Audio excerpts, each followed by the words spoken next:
You're watching 7th Circle Gaming, and today we're going to be analyzing Victoria 2 in preparation for the launch of their latest product, Victoria 3.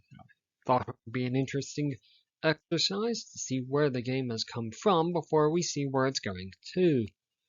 And we'll get started here in just a second with full disclosure, and I'll invite you to pause the video now if you like and read through these, or we'll jump right into the screenshots. And the first one of which that we want to share with you is one of the map modes that's available to the player as they advance through the game. This one is the geographic map mode. There's also the political map mode, production map mode, and many others that provide a visual representation of the statistics available to the player. Speaking of statistics and things available to the player, by clicking on the technology menu item on the top bar, the player will then be taken to this screen, and this is going to be highly subjective, of all of the Paradox products, this one is the most complex yet simple version of the research tree that we've yet seen. Clicking on any one of these items will start research.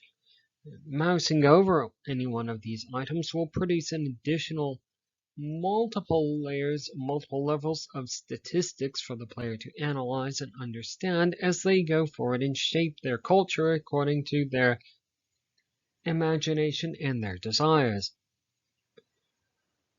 So with that said, let's start compiling things into scores, and we'll start like we always do with Immersion, which attempts to answer the question of what does the game do to really get the player invested into the game world and start forgetting that the rest of the real world exists.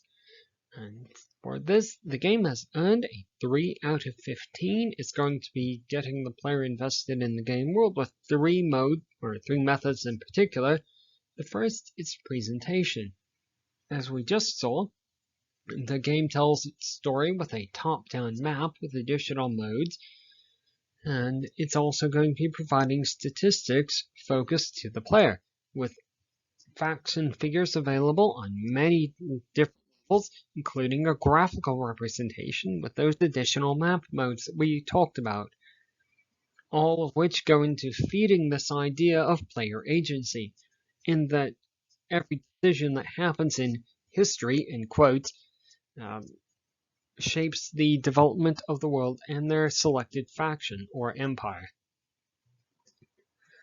So with that said, we're going to move right along to our second topic, which is, as always, difficulty. And Victoria 2 has earned, appropriately enough, a 2 out of 15. The game does have difficulty settings, but the player is going to have to do some hunting and searching to find them.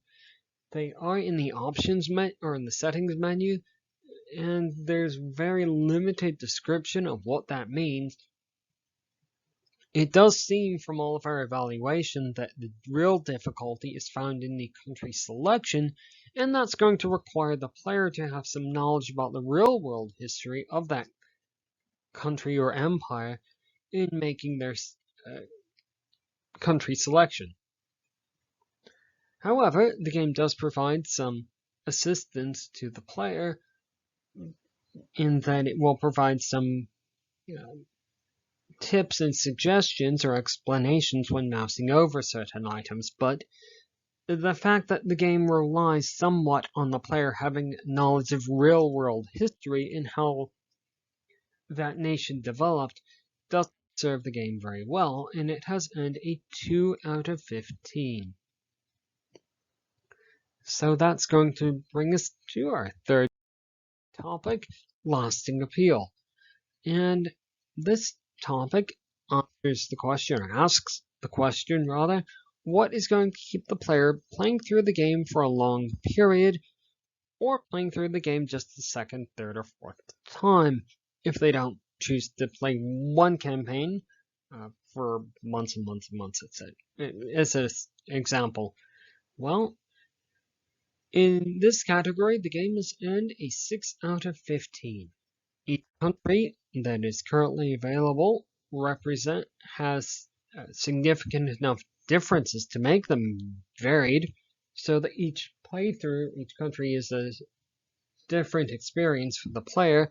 There is a significant amount of downloadable content available.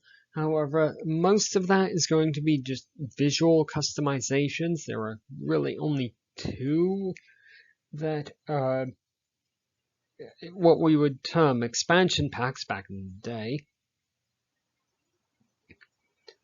There are mods available. They are not necessarily available through the Steam Workshop. These are going to be obtainable through Paradox or other websites.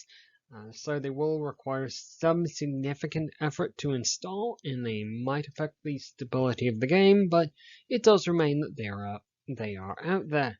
And so overall, the game has earned a 6 out of 15 for lasting appeal. And speaking of overall scores, we're going to then compile everything and find the average. Overall, the game has earned a 3.6 out of 15. And most of that is going to be coming from, and these are very highly subjective statements, it is advisable or possibly advisable to turn down the in-game music and start a podcast. Anything to avoid the royalty-free music of the Paradox games of this particular genre. It is seemingly the least graphically impressive, and on the other hand, it does seem to be the most reasonable mix of relatability, simplicity, and complexity. And if we take the subjectivity hat off and put the objective hat back on, we would just point out that the cost of acquiring the entire game is only about $50 US, and that includes all of the DLC and the base game, which is somewhat lower than most of the other games from this publisher. So, now it is entirely possible that on a sale or what have you, that this could be obtained for a lower price, but as the standard price, $50 or your local equivalent will get you the entire game and all of the DLC. And with that, there really isn't anything more to say about Victoria 2. We will be with you for Victoria 3 when that releases later this year. And congratulations, you have reached the end of the video. We'll just ask, if you've played Victoria 2, you're very welcome to leave your comments or suggestions in the comment section below. Or if you have a game that you'd really like to see on the channel, leave that in the comments, and we'll get to it as quickly as we can. Subscribe for more of these objective videos, or these objective video game reviews, and goodbye.